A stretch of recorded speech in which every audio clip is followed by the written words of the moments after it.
மாற்றத்துல வந்து ஒரு எடுத்துக்காட்டா இருக்காரு அவரு. இந்த மாதிரி நீதிபதிகளுக்கு நான் வைக்கிற கோரிக்கை என்னன்னா, நீங்க மோடி அவர்கள் நேர்மையானவர்னு உண்மையிலே நம்புறாங்க. ஏன்னா அவருக்கு வந்து குழந்தை குட்டி இல்ல, அவருக்கு வந்து ஒரு பேச்சுலரா இருக்காரு. 5 லட்சம் ரூபாய் புரட்டுறதுக்கு அந்த ஒவ்வொரு பாமரனும் என்னென்ன கஷ்டப்பட்டிருப்பான்னு நீங்க கொஞ்சம் யோசிச்சு பாருங்க. அந்த மாதிரி ஒரு வீரியமான எதிர்ப்பு இங்க இருக்கா? பாவம்ன்றீங்க, ஸ்கேப் கோட்ன்றீங்க. நீங்க செந்தில் பாலாஜி இப்படி எல்லாம் வர்ணிக்க உங்களுக்கு வந்து மனசு. ஒன் வாய்ஸ் வீடியோஸை லைக் பண்ணுங்க, ஷேர் பண்ணுங்க, சப்ஸ்கிரைப் பண்ணுங்க and மறந்துடாம பெல் பட்டனை பிரஸ் பண்ணுங்க. தமிழ் உறவுகளுக்கு வணக்கம். இன்று நம்மோட இணைப்பில் இருப்பவன் top political analyst from Texas mister Arun அவர்கள். வணக்கம் அருண், எப்படி இருக்கீங்க? வணக்கம் கணேஷ், ரொம்ப அருமையா இருக்கேன். நீங்க எப்படி இருக்கீங்க? நல்லா இருக்கேன். ஃபர்ஸ்ட் டாபிக் வந்து நம்ம பேச போறது வந்து செந்தில் பாலாஜி. ஏன்னா வந்து இவ்வளவு நாளா வந்து கிட்டத்தட்ட 6 மாசம் மேல ஆச்சு இடி அவரை வந்து கைது பண்ணி. ரொம்ப நாளா வந்து அமைச்சர் பதவியை வந்து தூக்காம இருந்தாங்க. எனக்கு வேணும் அப்படின்ற மாதிரி தான் அவர் கேட்டிருந்ததா சொன்னாங்க. இன்னைக்கு வேணாம் அப்படின்ற மாதிரி அவர் முடிவு பண்ணி அவர் அமைச்சர் பதவியிலேருந்து விலகி வெளியே வந்துட்டாரு. இப்பமா ஜாமீன் கிடைக்குன்னு நினைக்கிறீங்களா? பிணை கிடைக்குன்னு நினைக்கிறீங்களா? எப்படி பாக்குறீங்க? உங்களோட கருத்துக்கள் எப்படி இருக்கு? அவருக்கு ஜாமீன் கொடுக்கறது கொடுக்காததெல்லாம் சட்டப்படி எடுக்க வேண்டிய நடவடிக்கை. அது வந்து வாதம் எதிர்வாதம் எப்படி எடுத்து வைக்கப்படுது, அதே மாதிரி நீதிபதி அவர்கள் கையில சட்டப்படி என்ன நடவடிக்கை எடுக்கணுமோ அதை எடுப்பாங்க. ஆனா இதை தாண்டி செந்தில் பாலாஜி விஷயத்துல நான் என்ன பாக்குறேன் அப்படின்னா, அவர் ஒரு ஊழல் குற்றச்சாட்டுல குற்றம் சாட்டப்பட்டு சிறை அடைக்கப்பட்டிருக்கிற ஒரு குற்றவாளி, அப்படித்தானே? அப்ப இந்த சமுதாயமும் இந்த சமுதாயத்துல இருக்கிற சீர்கேடுகளும் மாறணும், இந்த மாதிரி ஊழல் லஞ்சம் மாறணும் அப்படின்னு ஒரு நீதிபதியோ இல்ல சட்டத்தின் ஆட்சி உண்மையிலே நடக்கணும் அப்படின்னா இந்த தரவுகளின் அடிப்படையில இவருக்கு உச்சபட்ச தண்டனை கொடுக்கணும். ஆக்சுவலா இந்த வழக்குல இவருக்கு ஊழல் வந்து செஞ்சிருக்காரு அப்படின்னு குற்றம் சாட்டப்பட்டு ஆதாரங்களோட நிரூபிக்கப்பட்டா இது ஒரு எக்ஸாம்பிள் பனிஷ்மெண்டா நீங்க எடுத்து கொடுக்கணும். அதுதான் வந்து நீதிபதிகளுக்கும் சட்டத்துக்கும் நான் வைக்கிற வேண்டுகோள். என்னன்னா, இதை நீங்க செஞ்சா அடுத்தது வந்து அரசியலை பிழைப்பா நினைச்சு வர்றாங்க இல்லையா? அரசியலை வந்து பணம் சம்பாதிக்கிறதுக்கு உண்டான ஒரே ஒரு கருவியா நினைச்சு வர்ற இளைஞர்களோட மனம் மாறும்னு நினைக்கிறேன் நான். ஏன்னா நீங்க பொதுவா நம்ம இப்ப இருக்கிற சமூகத்துல நீங்க பாத்தீங்கன்னா செந்தில் பாலாஜி போன்ற ஆட்கள், KN நேரு போன்ற ஆட்கள், பொன்முடி போன்ற ஆட்கள், இவர்கள்லாம் வந்து ஒரு தவறான ஒரு முன்னுதாரணங்களா குளோரிஃபை பண்ணப்படுறாங்க சமுதாயத்துல. இப்ப லேட்டஸ்டா துரைமுருகன் கூட மாட்டினாரு. பட் இருந்தாலும் வந்து ஒண்ணு என்ன ஆச்சுன்னே தெரியல அவரோட இதை பத்தியும். பட் இருந்தாலும் வந்து பாவம் செந்தில் பாலாஜி தான் வந்து ஸ்கேப் கோட் ஆயிட்டாரு. ஏன்னா வந்து என்னைய பொறுத்த வரைக்கும் அது ஒரு personal vengeance. Annamalai versus Senthil Balaji. அந்த அரவங்குறிச்சி தொகுதியில வந்து அண்ணாமலை ஜெயிக்க விடாம பண்ணதுக்கு மிகப்பெரிய காரணம் வந்து செந்தில் பாலாஜி தான் அப்படின்னு தான் வந்து பேசப்படுது. ஸோ ஸ்கேப் கோட் ஆயிட்டாரு. பட் எப்படி பார்க்க வேண்டியதா இருக்கு இன்னைக்கு இருக்கிற டைனமிக்ஸ்க்கு? நீங்க சொல்ற மாதிரி அந்த ஒரு நியாயம் கிடைக்கும் அப்படின்ற மாதிரி நீங்க நினைக்கிறீங்களா? மக்களுக்கு நியாயம் கிடைக்க வேண்டும்ங்கிறது தான் என்னோட வேண்டுகோள், அதுதான் என்னோட ஆசை. அதுதான் நான் உங்களுக்கு சொல்ல வரேன். இந்த சமுதாயத்துல வந்து உங்களுக்கு ஏதாவது ஒரு மாற்றம் வேணும். இப்போ நீதிபதி ஆனந்த் வெங்கடேசன் அவர்களே மற்ற நீதிபதி அவர்ல இருந்து கொஞ்சம் மாறுபட்டவர்களா இருக்காருல்ல. அவர் வந்து இதை எடுத்து செய்யணும், பழைய கேஸ் எல்லாம் வந்து மறுசீராய்வு செய்து அதை வந்து திருப்பி விசாரணை கொண்டு வரணும்னு நினைக்கிறதே வந்து இந்த சமுதாயத்துல பாசிட்டிவா ஏற்பட்டு வர மாற்றத்துல வந்து ஒரு எடுத்துக்காட்டா இருக்காரு அவரு. இந்த மாதிரி நீதிபதிகளுக்கு நான் வைக்கிற கோரிக்கை என்னன்னா, நீங்க இந்த சமுதாயத்துல ஏதாவது ஒரு டிஃபரன்ஸ், ஒரு பாசிட்டிவ் டிஃபரன்ஸ் நீங்க பண்ணணும்னு நினைச்சீங்கன்னா இந்த மாதிரி ஆட்களை வந்து ஒரு எக்ஸாம்பிளா ஒரு கேபிட்டல் பனிஷ்மெண்ட் நீங்க கொடுக்கணும். Maximum punishment that this case allows நீங்க கொடுத்தாகணும். நீங்க உங்களோட ஆர்குமெண்டே நீங்க எப்படி எடுத்தீங்கன்னா, பாவம்ன்றீங்க, ஸ்கேப் கோட்ன்றீங்க. நீங்க செந்தில் பாலாஜி இப்படி எல்லாம் வர்ணிக்க உங்களுக்கு வந்து மனசு வருதுன்னு எனக்கு தெரியல. இதை நீங்க எமோஷனலா அணுகுனீங்கன்னா, எமோஷனலா அழுகி பார்த்தா அதான் ரேஷனலா நீங்க இந்த கேஸ்ல இருக்க மெரிட்ஸ் டிஸ்மெரிட்ஸ் போயிட்டு நீங்க வந்து கொஞ்சம் வந்து எமோஷனலா நீங்க இதை அணுகி பாருங்களேன். அவரு குற்றம் சாட்டப்பட்டிருக்க வழக்கு வந்து இந்த மாதிரி வேலை வாங்கி கொடுக்குறேன்னு காசு வாங்கியிருக்காங்க வெறும் பாமர மக்கள் கிட்ட. இப்போ அந்த பாமர மக்கள் எப்படி குறைஞ்சது ஒரு 2 லட்சத்துல இருந்து 5 லட்சம் வரைக்கும் வாங்கியிருப்பாங்க வேலிடா. அப்படிதானே? இந்த 2 லட்சம் ரூபாய் 5 லட்சம் ரூபாய் புரட்டுறதுக்கு அந்த ஒவ்வொரு பாமரனும் என்னென்ன கஷ்டப்பட்டிருப்பான்னு நீங்க கொஞ்சம் யோசிச்சு பாருங்களேன். அப்ப எவ்வளவு இடத்துல வட்டிக்கு கடன் வாங்கியிருப்பான், அந்த கடனை திருப்பி அடைக்க முடியாம எவ்வளவு அவமானத்துக்கு ஆளா இருப்பான், அவனோட வீட்டுல பிள்ளை குட்டிகளுக்கு செலவு பண்ண முடியாம இந்த காசை திரட்டி கொடுத்திருப்பான், பொண்டாட்டி நகை அடகு வச்சிருப்பான். எவ்வளவு பேரு? செந்தில் பாலாஜி ஒருத்தரை நீங்க பாவம் ஸ்கேப் கோட்னு சொல்றீங்க. இதே மாதிரி நூற்றுக்கணக்கான பேர், ஆயிரக்கணக்கான பேர் பாதிக்கப்பட்டிருக்காங்களா செந்தில் பாலாஜியால?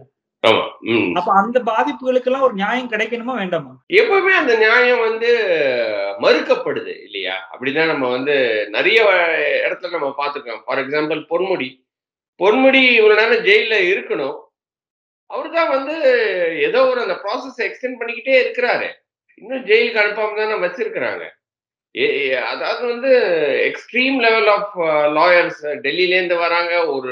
அவருக்கு 25 lakhsன்றாங்க. இதெல்லாம் வந்து உண்மையா பொய்யான்னு எனக்கு தெரியாது. பட் இருந்தாலும் நியூஸ்ல வர்றது தானே. நம்ம நியூஸ்ல போடுறாங்க அப்படின்னா வந்து ஓரளவுக்கு உண்மையான, அதுவும் நான் சொல்றேன் ஹிந்து மாதிரி நியூஸ் பேப்பர்லயே நான் படிச்சிருக்கேன். 1 ஹவருக்கு 25 lakhs வாங்குறவங்கலாம் வராங்க, வாதாடுறாங்க. வாதாடி அவங்கள இன்னும் வெளியே தானே வச்சிருக்கிறாங்க. துரைமுருகனை நம்ம பார்க்கிறோம். நீங்க சொன்ன மாதிரி KN நேரு, அனிதா ராதாகிருஷ்ணன் எல்லார் மேலேயும் வழக்குகள் இருக்கு. யாருமே ஒரு ஜெயிலுக்கு போய் இதுக்காக தண்டனை பெற்றுட்டாங்க அப்படின்ற மாதிரி ஒரு கேசஸ்லாம் சொற்ப அளவு தானே.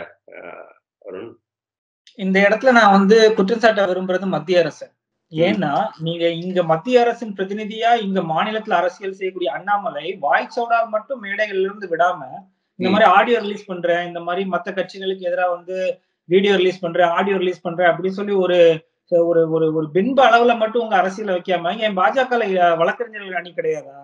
அவங்க வந்து அவங்க இந்த மாதிரி ஒரு வழக்குகள்ல அந்த வழக்கறிஞர் அவங்கள ஒரு கட்சியா சேர்த்துக்கிட்டு ஆதாரங்களை மத்திய அரசு நிறுவனங்கள்ல இருந்து திரட்டி அவங்களால வந்து இந்த மாதிரி ஊழல்வாதிகளுக்கு தண்டனை வாங்கி கொடுக்க முடியாதா? அவங்க செயல்ல காட்டலையே எதையும். அவங்க மேல இருக்கிற எனக்கு பெரிய விமர்சனமே, அண்ணாமலை அவர்கள் வந்து ஒரு போலீஸ் அதிகாரியா இருந்து வந்தவர். அவருக்கு சட்டத்தின்படி எது செல்லுங்கிறது அவருக்கு நன்னாவே தெரியும். அப்ப இவ்வளவு தெரிஞ்சிருந்தும் அவரு வந்து இந்த மாதிரி மீடியாக்கு ரிலீஸ் பண்றாரு எவிடன்சஸ. ஆனா கோர்ட்ல கொண்டு போய் ப்ரொடியூஸ் பண்ணி இவங்களுக்கு தண்டனை வாங்கி கொடுக்க முடியலையே அவரால. அப்ப அந்த இடத்துல அவருக்கு வந்து அப்ப அவருக்கு என்ன பவர் இருக்கு? மத்திய அரசாங்கத்துல இருக்கிற அதிகாரிகள், மத்திய அரசாங்கத்துல இருக்கிற அமைச்சர்களோட எல்லாம் உங்களுக்கு என்ன கான்டாக்ட் இருக்கு? நீங்க எதை வச்சு தமிழ்நாட்டு மக்களுக்கு நீங்க நல்லது பண்ணிட முடியும்? நீங்க மேடதோறும் நீங்க சவால் விட்டுக்கிட்டு இருக்கீங்க திமுக அதிமுகவை. இப்ப அவர் மேல இருக்கிற விமர்சனம் நமக்கு என்ன அப்படின்னா, நீங்க திமுகவை இந்த அளவுக்கு நீங்க ஊழல் கட்சி அப்படின்னு சொல்லி அதுக்குண்டான ஆதாரங்களா நீங்க பொது வழியில வைக்கிறீங்க. நீங்க நீதிமன்றத்துக்கு போய் வாதாடல, அது 2வது விஷயம். பொது வழியில வைக்கிறதுமே நீங்க அதிமுக பிற்காலத்துல தனக்கு கூட்டணிக்கு வருங்கிற ஒரே காரணத்தினால அவங்க மேல இருக்கிற ஊழல் வழக்குகளையும் அவங்க மேல இருக்கிற மத்த பிரச்சனை முறைகேடுகளையும் வெளியே பேசாம முழுக்க திமுகவையே நீங்க வந்து திமுகவை செய்யணும், திமுகவை வச்சு செய்யணும். அதுல எந்த ஒரு குறையும் வைக்க கூடாது. ஆனா அதே அளவு நீங்க அதிமுகவையும் செஞ்சிருக்கணும்ல. அதிமுக எல்லாம் ஒண்ணுமே சொல்லியே. அதாவது வந்து திமுக ஃபைல்ஸ்ன்றாரு, திமுக வீடியோஸ்ன்றாரு. ஆனா வந்து அதிமுகயே வந்து அந்த குற்றச்சாட்டுகளை வந்து வைக்க மாட்டேன்றாருன்னு இன்னும் புரியல. அந்த இடத்துலதான் ஹிப்போக்ரசி, அந்த இடத்துலதான் வந்து ஹிப்போக்ரேட்டா அவரு செயல்படுறாரு. அந்த இடத்துல மக்களை ஏமாற்றாருன்னு சொல்ல வரேன். அண்ணாமலை அவர்கள் நான் பல பேர்கிட்ட பேசிட்டேங்க. பாஜக கட்சி ஆதரவா இருக்கவங்கள்ட்டையும் RSS காரங்கிட்ட பல பேர்கிட்ட நான் பேசியிருக்கேன். நீங்க எதனால இந்த கட்சியை ஆதரிக்கிறீங்கன்னு கேட்டாச்சு. அவங்களுக்கு இந்த சித்தாந்தமோ இந்த கொள்கையோ அதெல்லாம் இல்ல. மோடி அவர்கள் நேர்மையானவர்னு உண்மையிலே நம்புறாங்க. ஏன்னா அவருக்கு வந்து குழந்தை குட்டி இல்ல, அவருக்கு வந்து ஒரு பேச்சுலரா இருக்காரு, யாருக்கும் சொத்து சேர்க்க வேண்டிய அவசியம் இல்ல. ஒரு நேர்மையான தலைவன்றது அந்த கட்சியும் நேர்மையா தான் இருக்கும்னு இவங்க நம்புறாங்க. அதே மாதிரி நீங்க RSS சித்தாந்தவாதிகள்ட்ட கேட்டேன்னு வச்சுக்கீங்களேன், அவங்க வந்து ஒரு கான்செப்ட்ல ரொம்ப தெளிவா இருக்காங்க கணேஷ். நான் பல பேர்கிட்ட பேசி பார்த்துட்டேன். அவங்க வந்து அந்த என்ன சொல்றாங்க அப்படின்னா, இஸ்லாமியர்கள் நண்பர்கள் தான், பக்கத்து வீட்டுல தான் இருக்காங்க. ஆனா ஒரு நாடை பொறுத்த வரைக்கும் 30 விழுக்காடு மேல இஸ்லாமியர்கள் பாப்புலேஷன் கூடிட்டாங்க அப்படின்னா அவங்க வந்து தனிநாடு கேட்பாங்க, அவங்களுக்குன்னு ஒரு இஸ்லாமிக் ஸ்டேட் கேட்பாங்க. இது எல்லா இடத்துலயுமே நடந்திருக்கு அப்படின்னு அவங்க வந்து ரொம்ப ஒரு வரலாற்று பூர்வமா நம்புறாங்க. RSS சித்தாந்தத்தோட கோர் ஐடியாலஜியே வந்து முஸ்லீம் பாப்புலேஷன் இவ்வளவுக்கு மேல போயிடுச்சுன்னா அவங்க வந்து நிச்சயமாக ஒரு பிரிவினைவாதமா நாட்டை துண்டாடுவாங்கன்ற ஒரு ரொம்ப சாலிட் கான்கிரீட்டா நம்புறாங்க. அந்த இடத்துல இருந்துதான் RSS சித்தாந்தம் செயல்படுது. உங்களுக்கு புரியுதா நான் சொல்றது? ஆனா நீங்க தமிழ்நாட்டை பொறுத்த வரைக்கும் தமிழ்நாட்டுல அரசியல் பண்ணணும்னா மக்கள் நன்மையை பேசணும், மக்கள் நலனை பேசணும். ஏன்னா 50 ஆண்டு காலமா தமிழ்நாட்டுல வந்து ஆட்சி அமைக்க முடிஞ்சது மாநில உரிமையை பேசின கட்சிகள் தான். நீங்க காமராஜர் காலத்திலேயே வந்து மத்திய அரசாங்கம் காமராஜர் எவ்வளவுதான் நல்லது பண்ணியிருந்தாலும் அவர் வந்து அந்த ஒரு மாநில உரிமைன்னு வரும்போது மக்கள் அவரையும் தூரத்துக்கு எரிஞ்சிட்டாங்க. அதுல இருந்து வந்த கட்சி தான் திமுக. அப்ப அந்த ஒரு ஸ்பேஸ தான் இங்க எல்லாருமே காப்பாத்த பாக்குறாங்க. அந்த ஒரு ஸ்பேஸுக்குள்ள நின்னுதான் எல்லாருமே விளையாடுறாங்க. நீங்க திருமாவளவனாலும் சரி, பாமகவானாலும் சரி, நாம் தமிழர் ஆனாலும் சரி, பாஜக இப்ப பண்ற அரசியல் கூட நீங்க வந்து மாநில உரிமைகளுக்கு உண்டான அரசியலை தான் நீங்க பேசணும். அதுதான் வந்து இங்க மக்களிடம் வந்து எடுபடும். உங்களுக்கு புரியுதா நான் சொல்றது? ரைட். அப்போ பாப்போம் என்ன ஆகுது அப்படின்ற மாதிரி. செந்தில் பாலாஜிக்கு வந்து பிணை கிடைக்குது. ஏன்னா வந்து அவரை வந்து இது வரைக்கும் ரிஜெக்ட் பண்ண காரணம், முதல்ல வந்து நீங்க வந்து உங்க மினிஸ்டர் போஸ்ட வந்து முதல்ல வந்து you have to get out of it. ஏன்னா வந்து இல்லைன்னா நீங்க வந்து திருப்பி உங்களை நாங்க வெளியே அமிச்சோம் அப்படின்னா நீங்க வந்து இருக்கிற சாட்சிகள்லாம் நீங்க வந்து கை வைப்பீங்க அப்படின்ற மாதிரி தான் வந்து கோர்ட் இவ்வளவு நாள் சொல்லிட்டு இருந்து. சரி, அதனால வேணான்னு சொல்லிட்டாரு. சரி, பார்ப்போம் என்ன நடக்குது அப்படின்றது மாதிரி பார்த்தாலும். ரெண்டாவது டாபிக் நம்ம இப்ப வரோம். என்ன அப்படின்னா ரொம்ப ஹாட் டாபிக். கவர்னர் அண்ட் நம்மளோட சிஎம் மிஸ்டர் ஸ்டாலின் கவர்னர் உரையை வந்து படிக்காம அவர் வந்து நிறுத்திட்டாரு. இதுல வந்து எனக்கு ஒப்புதல் இல்லை, எனக்கு வந்து எனக்கு இதுல வந்து உடன்பாடு இல்லை அப்படின்ற மாதிரி சொல்லிட்டு இன்னைக்கு சட்டசபையில விட்டுட்டாரு. பட் அப்பாவும் ஃபுல்லா படிச்சிருக்கிறாரு. அவரை வந்து நீங்க வந்து கோட்சே இதுல வந்தவங்க, சவர்கர் வழியா வந்தவங்க, நீங்க எல்லாம் இப்படிதான் இருப்பீங்கன்ற மாதிரி அவருக்கு ஒரு அடியும் போட்டிருக்கிறாரு மிஸ்டர் அப்பாவும். எப்படி பார்க்க வேண்டியதா இருக்கு இது வந்து. இன்ஃபேக்ட் எனக்கு என்ன தோணுது அப்படின்னா, பாஜகவை இன்ஃபேக்ட் திமுக ஜெயிக்கிறதுக்கு பாஜகவே ஹெல்ப் பண்றாங்களோ அப்படின்ற மாதிரி தான் தோணுது. ஏன்னா மக்கள் எரிச்சல் தானே படுறாங்க கவர்னர் பண்றதை பார்த்துட்டு. கருத்துக்கள். நீங்க மக்கள் கவர்னர் பண்றதை பார்த்து எரிச்சல் அடைகிறாங்கன்ற கருத்துல நான் ஏத்துக்கல. ஏன்னா இதை நான் எப்படி பாக்குறேன் அப்படின்னா, திமுக வந்து பாஜக எதிர்ப்பை ஏதாவது ஒரு முனையில காட்டணும் மக்கள் கிட்ட. ஆமா, அவருக்கு கவர்னருங்கிறது ஒரு சாஃப்ட் டார்கெட் திமுக எப்பவுமே. இங்க மத்திய பாஜகவை எதிர்க்கிறதோட இங்க மாநிலத்துல கவர்னரை எதிர்க்கிறதே வந்து ஒரு பாஜக எதிர்ப்பா இவங்க வந்து இப்ப நீங்க ஊடகங்கள்ல விவாதங்களை நீங்க கட்டமைக்கிற விதத்தை பார்த்தாலே, விஜயன்ல இருந்து சன் டிவி குணசேகரன்ல இருந்து நீங்க கார்த்திகை செல்வன்ல இருந்து எல்லாரும் இந்த விவாதத்தை எப்படி கட்டமைப்பாங்க அப்படின்னா, பாஜக திமுகன்னு கட்டமைப்பாங்களே தவிர கவர்னர் மாநில அரசுன்னு கட்டமைக்க மாட்டாங்க. ஆமா. ஏன்னா இவங்களுக்கு வந்து பாசிட்டிவ்னஸே அந்த ஒரு மைலேஜே எதுல இருக்கு அப்படின்னா, கவர்னரை வந்து ஒரு பாஜக பிரதிநிதியா வந்து அவங்க காமிச்சு பாஜகவை இப்படிதான் ஸ்டாலின் எதிர்க்கிறாரு, அது இந்த சட்டசபைக்குள்ளே நின்று அவ்வளவுதான். அந்த சட்டசபையை தாண்டி பாஜக எதிர்ப்பு வெளியே வராது. களத்துல எங்கேயுமே பாஜக எதிர்ப்பு வெளியே வராது. தோற்றத்தை ஒரு பிம்பத்தை உருவாக்குறாங்க இல்லையா? பாருங்க ஸ்டாலின் எப்படி எதிர்க்கிறாரு அப்படின்ற மாதிரி ஒரு பிம்பத்தை உருவாக்குறாங்க இல்லையா?